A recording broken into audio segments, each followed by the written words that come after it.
Let's be real for a second. You've thought about it. I've thought about it. Your sweet old grandma who bakes you cookies has probably thought about it. What would you do if you were suddenly, ridiculously, buy your own private island rich? We all have that fantasy. It's the great American daydream pumped into our veins since we were kids. It's the idea that with one lucky break, one brilliant idea, one winning lottery ticket, all our problems will just vanish. Poof, gone. No more student loans, no more worrying about rent, no more choosing between avocado toast and saving for retirement. It's a powerful, intoxicating fantasy, and it's more popular than ever. The allure of massive wealth is everywhere. It's in the music videos with rented Lamborghinis. It's on Instagram, with influencers posing on yachts in Dubai. It's in the movies where the nerdy kid builds an app in his garage and becomes a billionaire overnight. We are constantly bombarded with images of extreme wealth, and it's presented as not just attainable, but as the ultimate goal. The message is clear. If you're not striving to be fabulously wealthy, you're not dreaming big enough. All right. So if we're going to debunk the myths, we first need to identify them. Think of these as the Big Four, the Mount Rushmore of bad financial advice. These are the core beliefs that form the foundation of our collective misunderstanding about wealth. They are repeated so often. They're catchy. They're simple.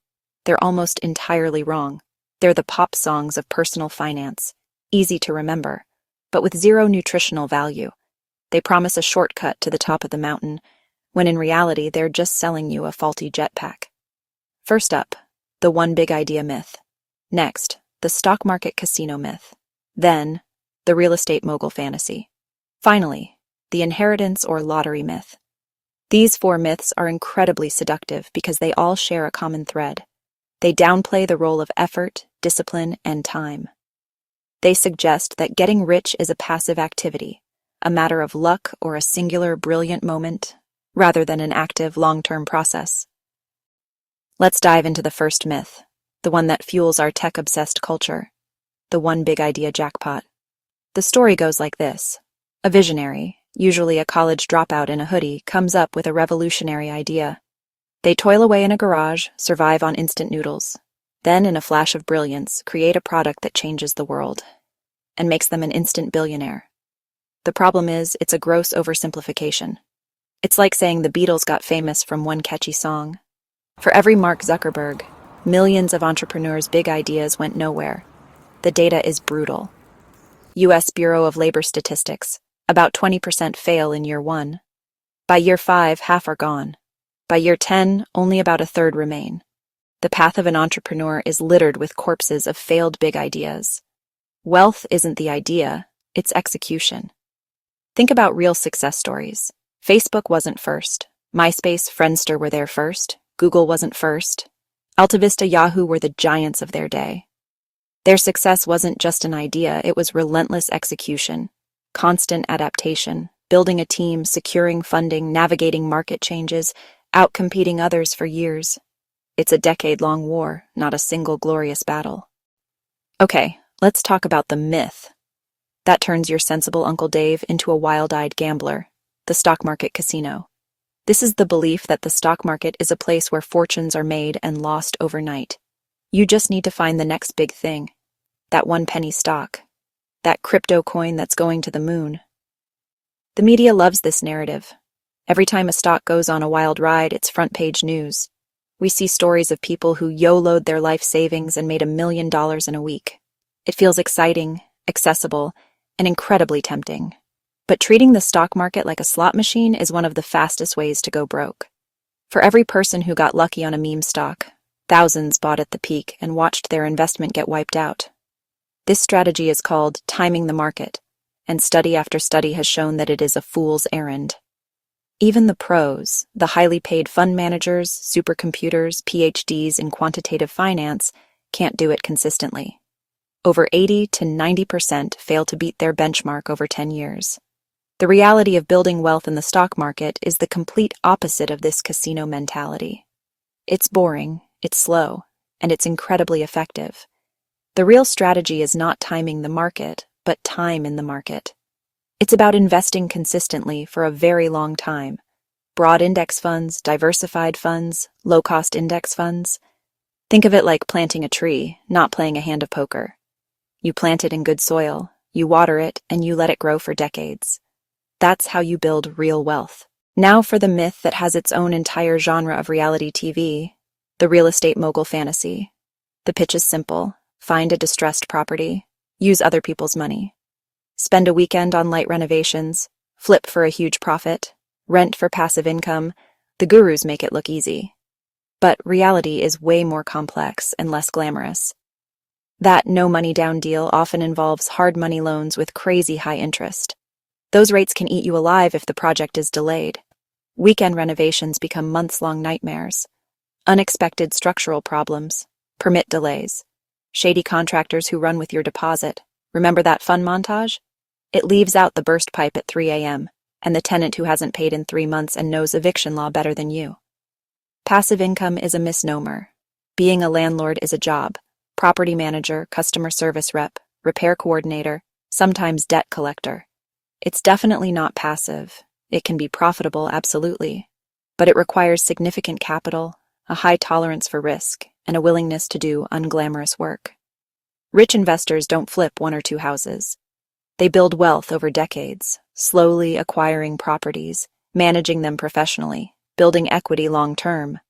Flipping houses is extremely risky. It's not investing, it's speculating.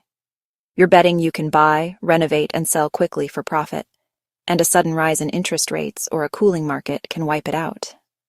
You can be stuck with a property you can't afford to keep or sell without huge loss. So if these myths are so wrong, why are they so popular? Why do we keep falling for them? It's not because we're dumb. We're being targeted by a massive, well-oiled myth-making machine, the media, the entertainment industry, gurus, and financial influencers.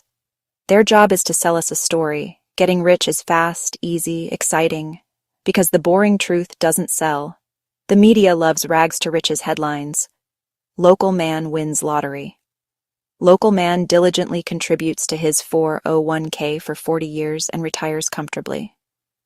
Hollywood prefers stock trading prodigies and tech geniuses. These stories promise a simple fix, offer hope and escapism. The myth is better entertainment. The army of financial gurus and influencers' business model is selling the dream of a shortcut. They can't sell how to get rich slowly and patiently. Nobody would buy that. Instead, the secret to flipping houses with no money down. My crypto strategy to turn $1,000 into $1 million. They prey on quick results and FOMO, showcase lavish lifestyles, sports cars, watches, vacations. Often the real income comes from selling the dream, not using the system. We buy the lie because the truth is a bummer. The real path is hard. Discipline, patience, delayed gratification, unglamorous work. When you're struggling to pay bills, the myth is a powerful painkiller. So, if the myths are all wrong, how do people actually get rich? What does the data say? The truth is laid out in books like The Millionaire Next Door.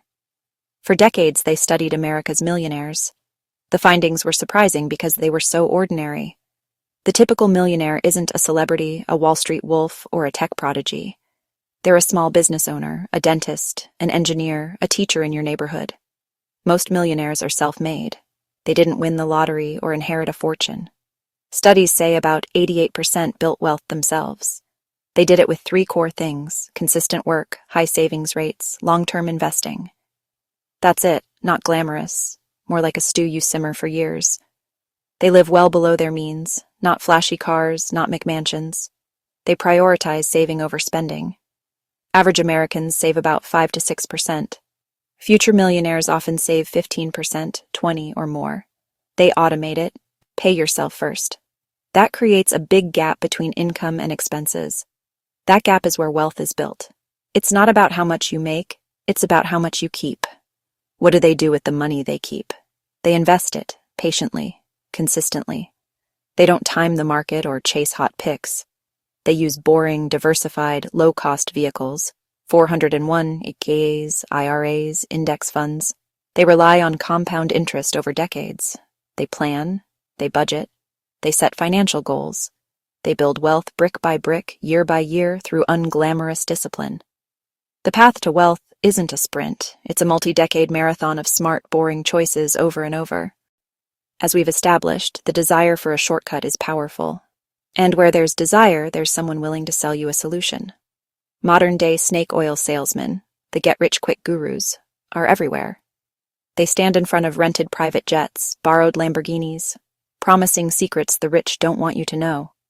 They offer courses, seminars, coaching programs on crypto, dropshipping, real estate, Amazon FBA. First red flag is the pitch, heavy on emotion, light on specifics. Words like secret, loophole, guaranteed, financial freedom, urgency, scarcity, screenshots, testimonials, often affiliates. Their real business isn't the thing they teach, it's selling the thing. It's more profitable to sell shovels in a gold rush than to dig for gold. Protect yourself. Be skeptical of easy, guaranteed, fast returns. Real wealth building is hard, uncertain, slow. Read the fine print. Ask, is their main business selling courses? Do they have verifiable, long-term results, or just a curated feed? True education comes from reputable books, licensed advisors, and nonprofits, not a $2,000 funnel course. True advice is usually boring. The scam is always exciting. All right, we've torn down the myths, exposed the gurus, and looked at the boring truth. So what now? It's time for your own Financial Patriot Act, a personal plan based on proven principles. It's about taking control, being intentional, and playing the long game. The goal isn't to get rich quick. The goal is to get wealthy for sure. First, increase the gap between what you earn and what you spend. Earn more or spend less, ideally both. Budget, track, cut leaks. Invest in yourself. Skills, promotions, certifications, a side hustle. More income is more fuel.